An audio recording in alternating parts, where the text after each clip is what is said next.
శ్రీ గురుభ్యో నమః 2025 మే 1వ తేదీ గురువారంతో ప్రారంభమై 10వ తేదీ శనివారంతో అంతమయ్యేటువంటి మే నెల తొలి 10 రోజులలో మేషరాశిలో జన్మించిన జాతకులకి ఫలితాలు, సూచనలు, సలహాలు క్లుప్తంగా 3 పాయింట్లలో తెలియజేయబోతున్నాను. ఇక మొదటి పాయింట్కి వస్తే 1వ తేదీ ఉదయం నుంచి 3వ తేదీ ఉదయం 6:38 వరకు ఉన్నటువంటి సమయం అంతా కూడా చాలా ఆనందంగా ఉండగలుగుతారు, ఆహ్లాదంగా ఉండగలుగుతారు. తోబుట్టువులతో కావచ్చు, ముఖ్య స్నేహితులతో కావచ్చు, కొంతమంది ఇతర ఇటీవల పరిచయం అయినటువంటి మిత్రులు కావచ్చు, ఏదైనా వారితో 1, 2 ఈ 2 రోజులు కూడా పూర్తి స్థాయిలో అనుకూలతలు ఉంటుంటాయి. హడావుడి నిర్ణయాలంటూ ఏమి తీసుకోరు. మిగిలినటువంటి అన్ని విషయాల్లో సాదాసీదాగానే జరిగిపోతుంటుంది. పరిస్థితులన్నీ సావధానంగా ఆలోచిస్తుంటారు. సరే, ఇంక 2వ పాయింట్కి వస్తే 3వ తేదీ ఉదయం 6:38 నుంచి 7వ తేదీ రాత్రి 12:58 వరకు ఉన్నటువంటి 2వ పాయింట్లో వృత్తిలో చేసే వ్యాపారంలో, ఉద్యోగంలో, ఏమైనా కాంట్రాక్ట్లో ఏదైనా డబ్బు సంపాదించేటువంటి అంశాలుంటే అక్కడ, సంతాన విషయాల్లో ఏదో కొంత ఒక సందిగ్ధత అనేది నెలకొంటుంది. పై అధికారులతో కావచ్చు, సహ ఉద్యోగులతో కావచ్చు, దిగువ స్థాయి అధికారులతో కావచ్చు, ఆరోగ్య విషయంలో కావచ్చు, వాహన డ్రైవింగ్లో కావచ్చు, అది 2 వీలర్ కావచ్చు, 4 వీలర్ కావచ్చు, అద్దెంటి వనరులు కావచ్చు, నూతన గృహ కొనుగోలుకు చేసేటువంటి ఏర్పాట్లలో కావచ్చు, తల్లి యొక్క ఆరోగ్య విషయంలో కావచ్చు, ప్రయాణాల్లో కావచ్చు, ఒక్కోసారి కడుపులో ఏదో మెలిపెట్టినట్టుగా ఉంటుంది. పర్టికులర్గా కడుపు విషయం గురించి చెబుతున్నా. కొంచెం గట్ హెల్త్ కావచ్చు, సంతాన విషయాల్లో కావచ్చు, కొంత సందిగ్ధత అనేది ఉంటుంది. అంటే సందిగ్ధత అంటే ఏమిటి అక్కడ అని అనుకోవచ్చు. ఏదో సందిగ్ధత అంటే అక్కడ ప్లస్ పాయింట్స్ ఉండవు, కొంత మైనస్ పాయింట్సే ఉంటుంటాయి. కానీ మైనస్ పాయింట్స్ ఉన్నప్పటికీ కూడా మీరు ఎక్కడ ఆందోళన చెందాల్సినంత అవసరం లేదు. చక్కగా మీ పనులు చేసుకుంటూ ఏదో కొంత భాగం మాత్రమే ఆ ఉద్యోగం, వృత్తి, వ్యాపారాలపైన, ఆరోగ్యంపైన, సంతాన విషయాలపైన శ్రద్ధ అధికంగా చూపిస్తూ ఉండాల్సిన అవసరం ఉంది తప్ప అదే పనిగా దిగులు చెందాల్సిన అవసరం లేదని కూడా గమనించండి.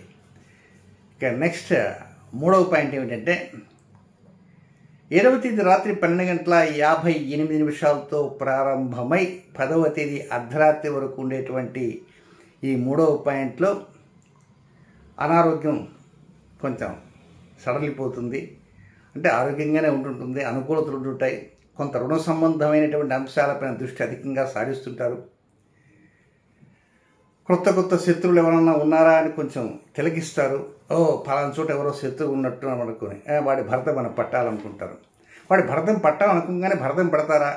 భరతం పట్టరు. కానీ కొంత మీరు దాని మీద కొంత కన్ఫ్యూషన్ లేకుండా ఒక సరైనటువంటి పిక్చర్లోకి, క్లారిటీకి రాగలగడానికి అవకాశాలు ఉంటాయి. ఇక లాస్ట్ 10వ తేదీ ఉంది కదా, ఆ 10వ తేదీ కొంత వివాహం కానటువంటి వారికి, వ్యాపార భాగస్వాములకు, దంపతులకు, ఇలాంటి వారికి 10వ తేదీ మధ్యాహ్నం నుంచి కొంత ఊరట కల్పించేటువంటి అంశాలు చాలా ఉంటుంటాయి. సరే, మొత్తం మీద మే నెల 10వ తేదీ వరకు జరిగిపోతుంటుంది. ఇక మే నెల 15వ తేదీ నుంచి శుభగ్రహ గురువు రాశి మారటం ప్రారంభం చేస్తాడు. మరి ఆయన ఏం చేస్తాడు ఏమిటి మనం కొంచెం ఆలోచన చేయాలా. ఆయన శుభగ్రహ గురువు మీకు ఇప్పుడు ధన కుటుంబ స్థానంలో ఆయన ఉన్నాడు. ఆయన పాటికి ఆయన కొంత ఏదో పక్క రాశి వెళ్ళిపోవడానికి సిద్ధమవుతున్నాడు. మరి ఆయన ప్రపంచానికి ఏం చేస్తాడు, మీకేం చేస్తాడు ఏమిటనేది ఈ యొక్క సపరేట్గా వీడియోలో అందిస్తాను. కొంచెం ఆ వీడియోని మాత్రం స్థిమితంగా చూసి దాంట్లో అనేక విషయాలు ఉంటాయి. ఆ విషయాన్ని ఆకలింపు చేసుకోవడానికి ప్రయత్నం అంటూ చేయండి. ఇకపోతే కొన్ని వ్యతిరేక సమయాలు ఉంటాయి. అవి ఏమిటంటే అవి కూడా చెప్తాను. మేషరాశి వారికి ఈ 10 రోజుల్లో అష్టమ చంద్ర దోష వ్యతిరేక సమయం లేదు.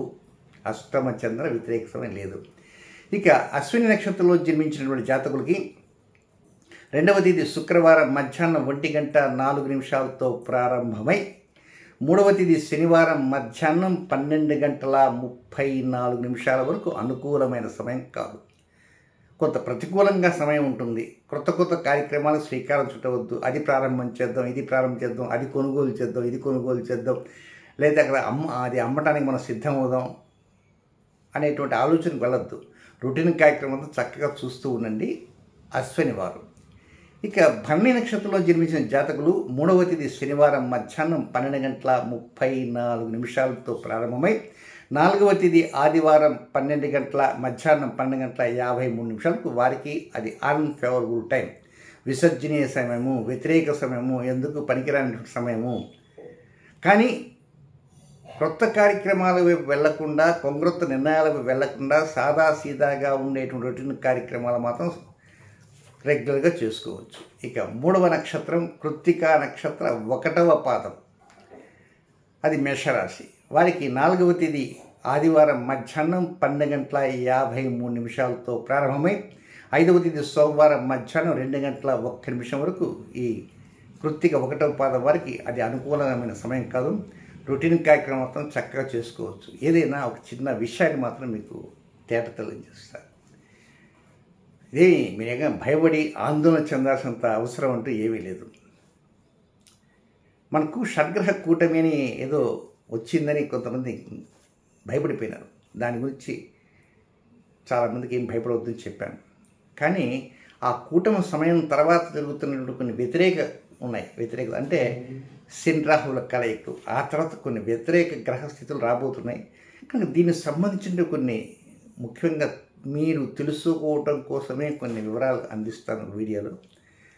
జస్ట్ ఆ వీడియో కొంత గమనించండి. గమనించి వాట్ ఈజ్ వాట్, ఏం జరగబోతున్నది, ఎక్కడ రాజకీయాల్లో ఏం జరగబోతుందా, లేకపోతే దేశాల నడుమ ఏం జరగబోతుందా అనేది గమనించి. ఎందుచేతనంటే ఆ షడ్గ్రహ కూటమికి ముందు వచ్చినటువంటి వీడియోలోనే ఈ దేశాల నడుమ ఉండేటువంటి సమస్యలే తప్ప మనుషులకి ఉండేటువంటి సమస్యలు కాదు. చాలా క్లారిటీగా చెప్పాను. దాని ప్రకారం ప్రస్తుతం మనం పాకిస్తాన్తో కొంత ఎదురుగా కత్తి నూరుతున్నాడు అవతలవాడు. మరి కత్తి నూరుతాడా, ఇంకేదైనా నూరుతాడా, మనమే నూరాలి.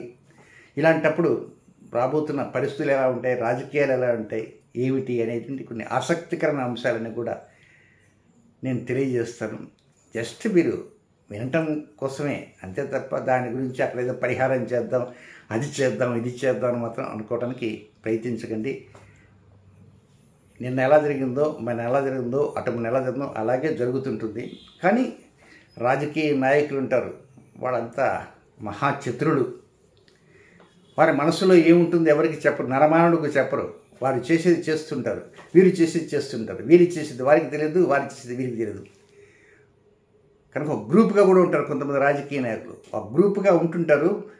అవతల వాడిని లాగేద్దాం యువతలవాడు, యువతలను లాగేద్దాం అవతలవాడు. వాళ్ళ స్నేహితులు కావచ్చు, తోబుట్టువులు కావచ్చు. ఏదైనా ప్రపంచం ఎలా పోతుంది రాబోతున్నటువంటి 8 సంవత్సరాలలో, ఇదేదో కొంచెం నాకు ఏదో భయంగా అనిపిస్తున్నది. సరే, నేనేమి పెద్ద భయపడటం లేదనుకోండి అఫ్కోర్స్. కానీ కొన్ని కారణాలు అంటూ ఉంటుంటాయి కనుక ఆ కారణాలు కొంచెం మీకు తెలియజేస్తే నేను కూడా కొంచెం ధైర్యంగా ఉంటాను. నేను భయపడలేదు. కనుక మనం ఏం చేయాలంటే, మనం నిత్యం కూడా మన పూజా కార్యక్రమాలు చేస్తుంటాము. కాబట్టి సర్వేజన సుఖినో భవంతు, ప్రతి ఒక్కరూ బాగుండాలి అని కోరుకోవడానికి మనం ప్రయత్నం చేయాలి. శుభం.